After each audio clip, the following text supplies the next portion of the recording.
the largest room in Europe.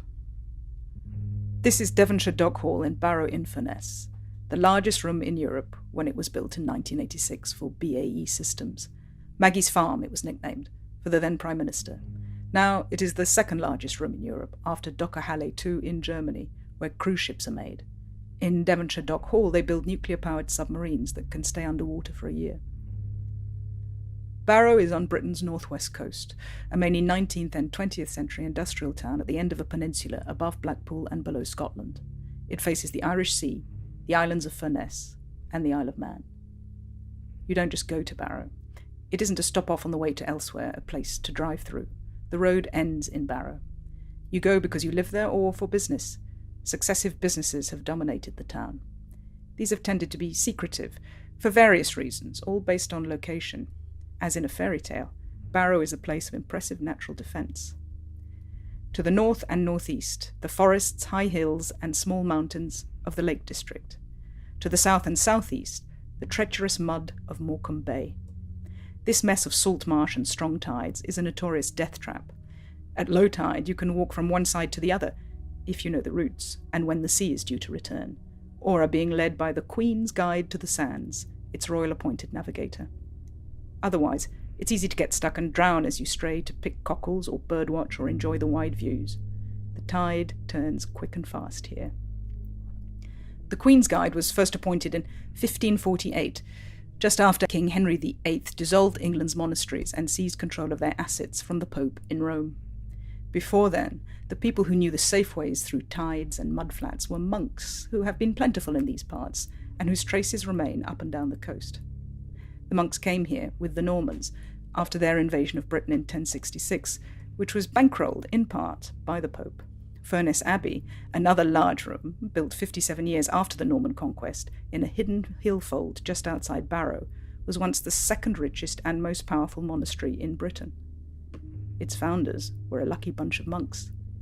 They came to this wild, remote English border zone, built their abbey, then quickly discovered large resources of iron ore in the area, which they mined for vast profit, funneled back to Rome for 400 years, until Henry VIII chucked them out and took the business over. Almost as if some people knew there might be things of mineral advantage in these parts before sending monks off on holy missions, or before deciding to finance a conquest at all. Devonshire Dock Hall was built in the late 20th century as part of a government strategy to keep engineering going in what otherwise would have been economic meltdown with the loss of traditional mining and shipbuilding in the area. Diversify, focus on subs and their weapons for self-protection and international trade. Build a hall to sheathe their secrets. A clever strategic choice and also a natural one. Britain is always at the forefront with weapons. There are many reasons why. One is that Britain has ready access to the raw materials needed to build weapons and ships, needed to build lots of things. The west coast of Britain has been a plentiful source of rare and important raw materials from prehistory. It has iron, copper, tin, gold, silver, lead, coal, gas, and more. There are probably much larger rooms in Europe that we don't know about, data farms, etc. Facebook has built something huge in North Sweden. Then there is the Large Hadron Collider, the biggest known machine on Earth, built under Switzerland and France. But that's not really a room. If you search for largest room in Europe, the current top result is the 14th century Grand Council Chamber of the Doge's Palace in Venice. SEO trumps fact. The Grand Council Chamber is 53 metres by 25 metres. Devonshire Dock Hall is 260 metres by 58 metres. And Dockerhalle 2 is 504 metres by 125 metres. Venice and Barrow-in-Furness look different, but both are cities of the sea, places of skilled craftspeople. Both know how to build big rooms, workshops for their big ships and weapons. The Arsenale in Venice, home to the Biennale, is where ships and cannons were built. It's at least 1,000 years old and was probably Europe's largest factory before the Industrial Revolution. They had production lines there and could assemble a ship in a day. But Venice is beautiful, and Barrow-in-Furness isn't. In Venice, the ancient industry blends. In Barrow, it jars.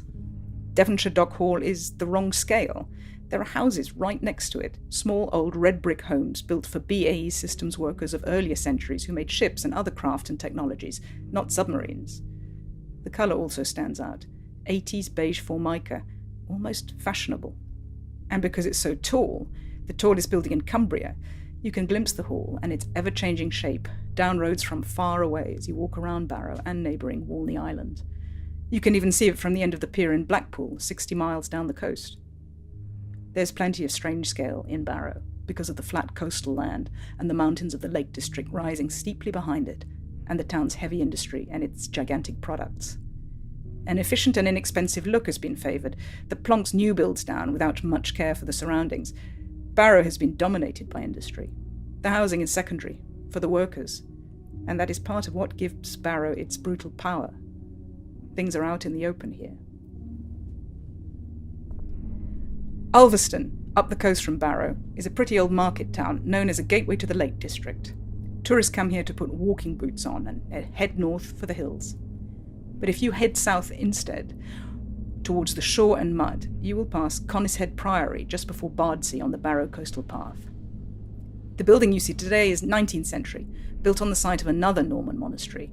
It is now, since 1976, the Manjusri Institute, a large Tibetan Buddhist college. The Kadampa Temple for World Peace has been built in the grounds.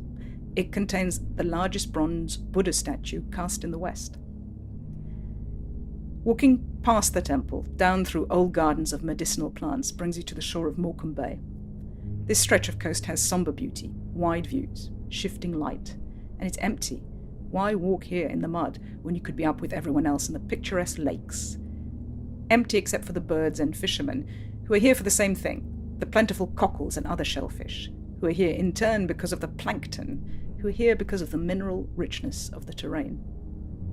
In Venice, the industrial raw material was wood, got from a private forest in the nearby Montello Hills, whose expelled original inhabitants, hunters and woodsmen, became vagrants known as the bisnenti, twice have-nots.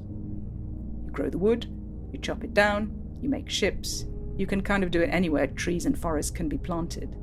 What is vital and intrinsic to Venice was its location at the top of the Adriatic, the place where a very ancient sea trade route for natural and manufactured products that starts in China and the Spice Islands of Indonesia meets its mainland Western European customer base. Venice faces outwards. Its secrets are about routes, trade winds, harbours. Barrow faces in and down. Here the industrial raw material is the metal and other resources the land and sea is packed with. What once mattered in Barrow and the rest of rugged remote Western Britain was the matter, intrinsic elements you have to dig for, that scars and uglifies the land to get at, that some people once knew and did everything for, the ancient sources of power. These are Langdale axes, huge, highly polished, possibly ceremonial axes from Langdale in the middle of the nearby Lake District. Found all over Britain and Ireland, they date back 6,000 years and are so plentiful and identifiable that their high-up quarry is known as the Langdale Axe Factory. Organised mass-produced industry happened here, with international distribution 6,000 years ago. Not bad for a bunch of cavemen. As you walk on down the shore towards Barrow, unusual structures come into view. The hard green stone the axes are made from is volcanic, because all the mountains and hills here in the Lake District near Barrow, and up and down Britain's west coast and the Isle of Man and Ireland, are a dormant seam of the cooled plugs of what were once undersea volcanoes, at the tectonic heart of what is now called the Atlantic Ocean, which is always getting pulled apart and squeezed together. And hence volcanoes bubble up. West Britain is basically one big scab. When volcanoes erupt, they bring up goodies from inside Earth, liquid metals, minerals, and super-hard igneous granite and marble that cool and set. This is material to rule worlds with, different from the clay and limestone and other volcanic sedimentary rock you get in most places. Britain is rare. You can't build swords and cell phones and submarines and hard-to-shatter axes out of sedimentary rock, which is layers of dead organic matter piled on top of each other on Earth's surface. The raw ingredients of dominance get cooked up inside. Some people have always known this, that you go to mountains to get the tools to control others.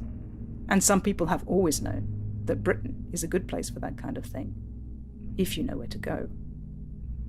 And once you know how and where to dig for metal and how to turn it into tools and weapons, you start to know how to build other tools to help you dig, to help you forge, And then you start building other machines and having industrial revolutions and getting that ever greater edge over people who don't know what you know about how to use the world.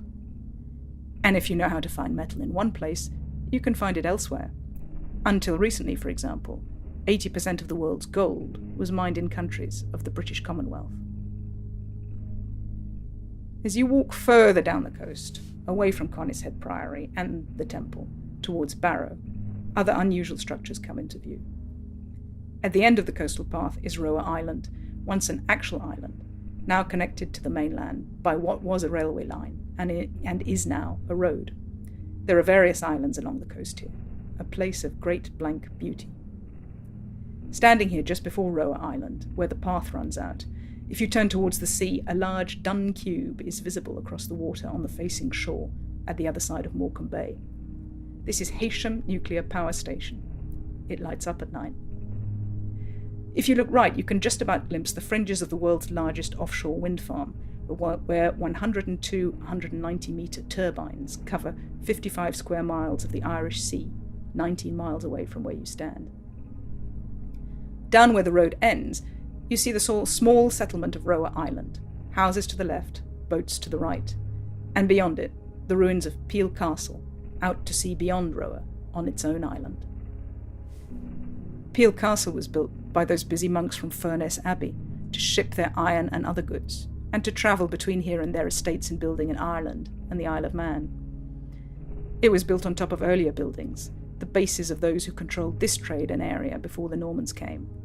That would be, in reverse order, the Scots, the kingdoms of Strathclyde and Northumbria, the Romans, the Brigantes, a Celtic tribe led by women with holdings in the Isle of Man and Ireland, and whoever came before the Brigantes and controlled the Langdale axe trade.